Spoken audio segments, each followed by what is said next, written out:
श्री गणेशाय नमः। श्री सरस्वत्यै नमः। बर्हापीडं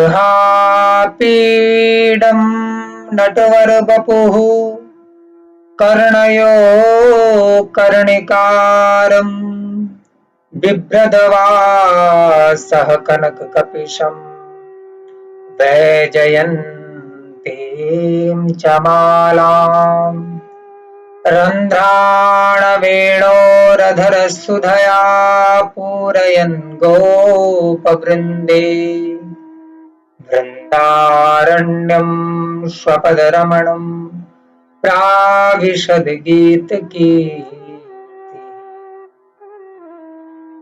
भो वैकुण्ठकृतावासं देवदेव जगत्पतिं चतुर्वर्गप्रदातारं श्रीभद्रीशं नमाम्यहम्। परम कृपालु परम दयालु भगवान श्री नारायण के चरणों में नमन करते हुए आप सभी भाई बहनों को प्रणाम। जय श्री कृष्णा, जय बद्री विशाल। भगवत चर्चा के माध्यम से एक बार पुनः आप सबके मध्य में उपस्थित हुआ हूं और निरंतर आप प्रसन्नता व्यक्त करते हैं, इसलिए निरंतर आनंद की अनुभूति मुझे होती है। हमारे जो शास्त्र हैं, जो धर्म ग्रंथ हैं, उनकी बहुत विशालता और भव्यता है, दिव्यता है। अथाह समुद्र रूपी यह ज्ञान, उसमें से अपने सामर्थ्य के अनुसार, अपने प्रयास के द्वारा, अपने पुरुषार्थ के द्वारा व्यक्ति प्राप्त करता है। और केवल पुरुषार्थ से ज्ञान को प्राप्त नहीं किया जाता, बल्कि सद्गुरु की कृपा से, भगवत कृपा से, संत महात्माओं की कृपा से, निरंतर हरि कृपा से इन शास्त्रों के प्रति जिज्ञासा पूर्ण भाव रखते हुए जब हम इस मार्ग पर अग्रसर होते हैं, तब जाकर के किसी संत महापुरुष के द्वारा उनके रहस्य समझ में आते हैं। ऐसे दिव्य भव्य हमारे सदग्रंथ हैं। श्रीमद् भागवत महापुराण परमहंसों की संहिता है। यह ब्रह्म विद्या है और जिस स्थान पर श्रीमद् भागवत महापुराण की रचना हुई वह ब्रह्म नद्याम है, सरस्वती नदी के तट पर। ब्रह्म नद्याम सरस्वत्या आश्रमः पश्चिमे तटे सम्याप्रास इति प्रोक्त ऋषीणां सत्रवर्धनः। ब्रह्म विद्या की रचना करने के लिए श्री वेद व्यास जी भगवान जिस दिव्य स्थान पर विराजमान हुए वह सरस्वती नदी का तट है। सरस्वती नदी मानी ज्ञान का प्रतीक है। भगवान बद्र का आश्रम के समीप सम्याप्रास आश्रम में भगवान नारायण के कला अवतार श्री कृष्ण द्वैपायन वेदव्यास भगवान के द्वारा श्रीमद् भागवत महापुराण की रचना हुई। और रचना करके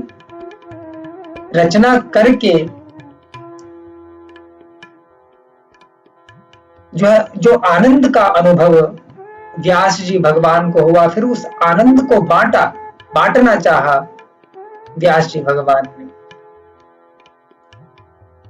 जब प्रारंभ में वेदों का विभाग कर चुके थे, पंचम वेद के रूप में महाभारत की रचना कर चुके थे, फिर भी मन में यह आह्लाद था कि अभी कुछ रह गया है, कुछ करना है। फिर एक एक करके 17 पुराणों को लिखते हैं श्रीमद् भागवत महापुराण के अनुसार, और फिर नारद जी से प्रेरित होकर के भागवत की रचना करते हैं। नारद जी भी भगवान नारायण के ही अवतार हैं। नारद जी भक्ति मार्ग के आचार्य हैं और श्रीमद् भागवत महापुराण में भक्त और भगवान की कथा है। स्वयं भगवान ने अपने भक्तों की महिमा का गुणगान भागवत में किया है। ऐसा दिव्य यह ग्रंथ है। इस ग्रंथ के माध्यम से समस्त शोक मोह भय समाप्त होकर के भगवान श्री कृष्ण के प्रति अनुराग और प्रेम का भाव जागृत होता है, और उस प्रेम के चलते, उस भक्ति के चलते फिर जो आनंद प्राप्त होता है वह श्री कृष्ण का ही स्वरूप है।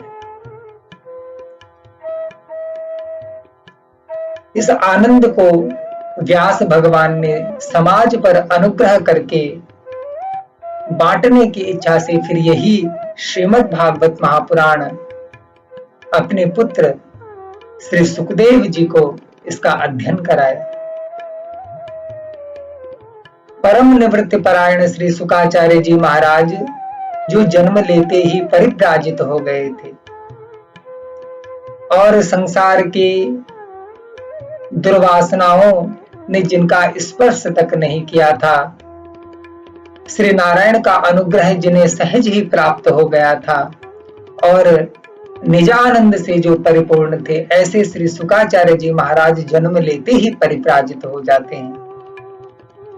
और महापुरुषों के मुख से श्रवण करने को मिला। भागवत के टीकाकारों ने अपने अपने ग्रंथों में इस बात का प्रतिपादन किया कि फिर श्री सुखदेव जी को पात्र, क्योंकि भागवत के अधिकारी थे, पात्र थे, यह जान करके व्यास भगवान ने अपने कुछ शिष्यों को भागवत के ही श्लोकों को रटा करके, याद करा करके, उनका अध्ययन करा करके फिर भेजा कि यत्र तत्र सर्वत्र तुम इनका गायन करो, और इनका गायन करने से कहीं समाधिस्थ श्री शुकाचार्य जी होंगे, इन श्लोकों को सुनकर के उनकी जिज्ञासा बढ़ेगी और वो फिर आकर के इनका इस भागवत का आश्रय लेंगे।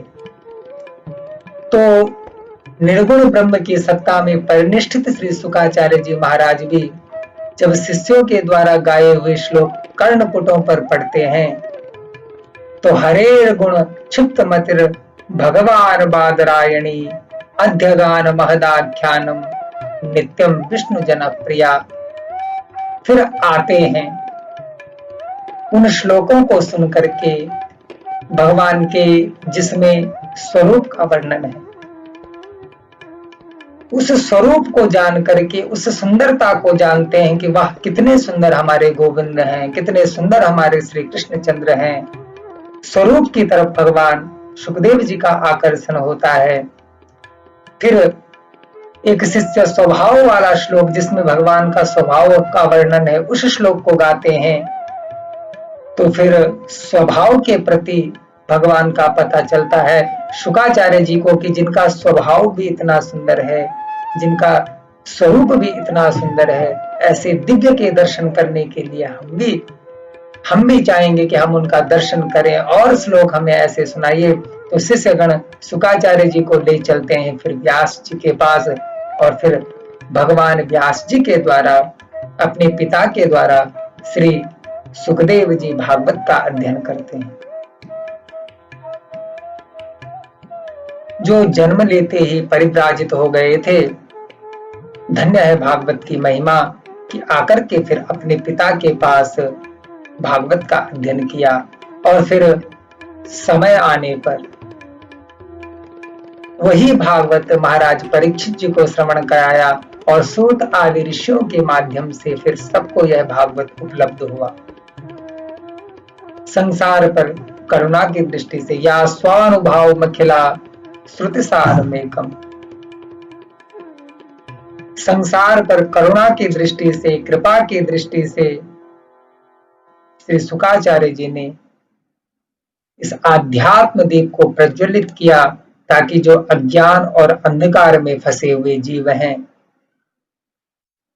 वह उस अज्ञान रूपी अंधकार से निवृत्त होकर के इस ज्ञान रूपी प्रकाश में सत्य की ओर प्रकाशित हों। जो हृदय की अज्ञान रूपी ग्रंथियां हैं, अस्मिता, राग, द्वेष, अभिनिवेश, वह सारी ग्रंथियां खुल जाती हैं और श्री हरि के प्रति अनन्य करुणा का भाव, अनन्य प्रेम का भाव जागृत होता है।